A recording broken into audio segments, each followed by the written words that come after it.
Bonjour à tous, je vais vous présenter aujourd'hui un petit tuto sur l'analyse technique d'aujourd'hui, plus communément appelée ATDMF, comme analyse technique dynamique des marchés financiers.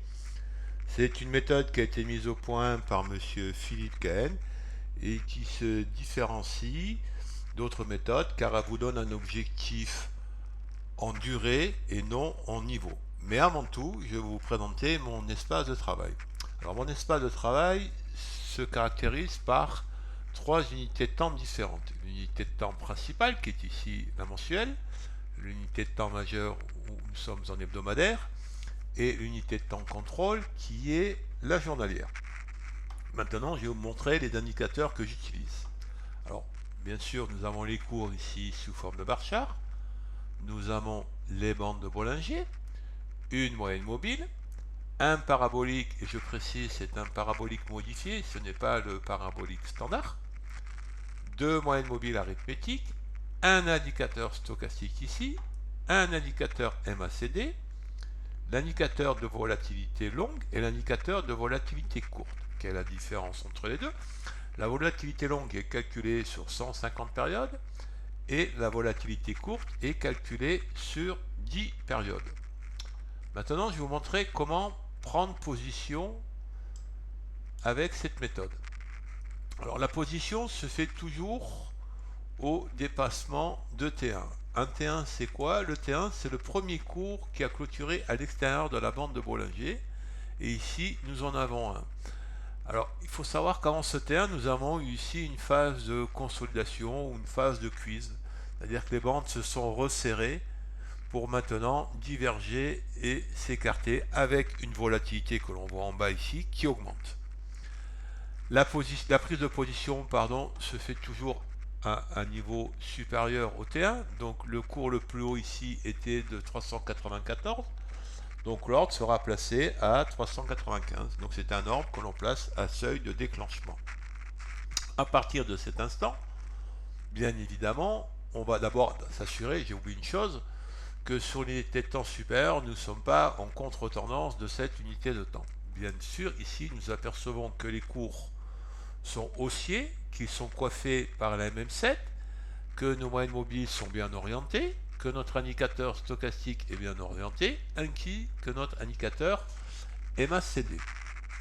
Une fois cette prise de position faite, au T2, qui est ici, on s'aperçoit que les bandes divergent et qu'elles commencent à former un entonnoir. À partir de cet instant, deux figures vont se développer, deux figures ATDMF qui vont être soit une bulle, soit une parallèle. Je vais vous montrer quelle est la différence entre ces deux figures. Je vais d'abord commencer par une bulle. Alors je vais chercher dans mes exercices. Voilà. Là, nous sommes en présence d'une bulle. Alors, on s'aperçoit, phase de quiz, T1, T2, T3, T4, T5, T6, T7. Et puis là, la baisse est terminée. On rentre dans une période longue de range. Alors, comment reconnaître une bulle? Une bulle se reconnaît car un des cours ici, le T4, n'a pas touché la bande inférieure de Bollinger. On voit il y a un espace. Et son mouvement se termine au moment où la bande opposée se retourne ici. La bande opposée vient de se retourner. Le mouvement baissier s'est terminé. La bulle, c'est fini. La bulle se caractérise par un mouvement violent qui ne dure pas très longtemps et qui finit souvent à 6 ou 7 périodes. Donc ici, nous étions sur une unité de temps 15 minutes. Nous avons traité le DAX et on s'aperçoit qu'une prise de position aurait pu être prendre aux environs de 10 200 et on se serait arrêté aux environs de 10 060 points, 10 066 points ici, ce qui fait 140 points, ce qui n'est pas négligeable, parce que 140 points pris en 2, 3, 4, 5, 6, 7 périodes, on va dire 6 périodes, ça fait en 1h30, 1h45 environ.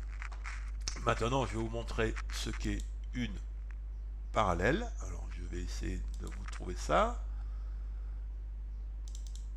Voilà.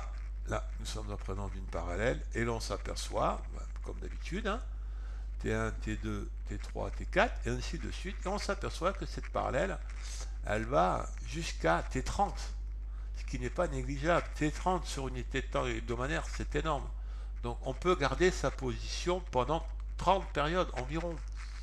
Là, pourquoi on parle de prise de position avec un objectif en durée et non en niveau, car c'est la figure que va former les bandes de Bollinger qui va vous donner cette indication. Soit vous serez dans une bulle, soit vous serez dans une parallèle. Mais attention, une bulle peut se transformer en parallèle, et ça sera lieu dans un prochain tuto, je vous en parlerai. Pour l'or, vous pouvez avoir des informations concernant la TDMF en allant sur un site qui s'appelle Le Contact Boursier. Ici, vous tapez www Le Contact Boursier, vous cliquez sur Apprendre, le coin ATDMF, et vous aurez quelques explications sur l'analyse technique d'aujourd'hui et la méthode d'ATDMF. Merci beaucoup de m'avoir écouté et je vous dis à bientôt. Au revoir.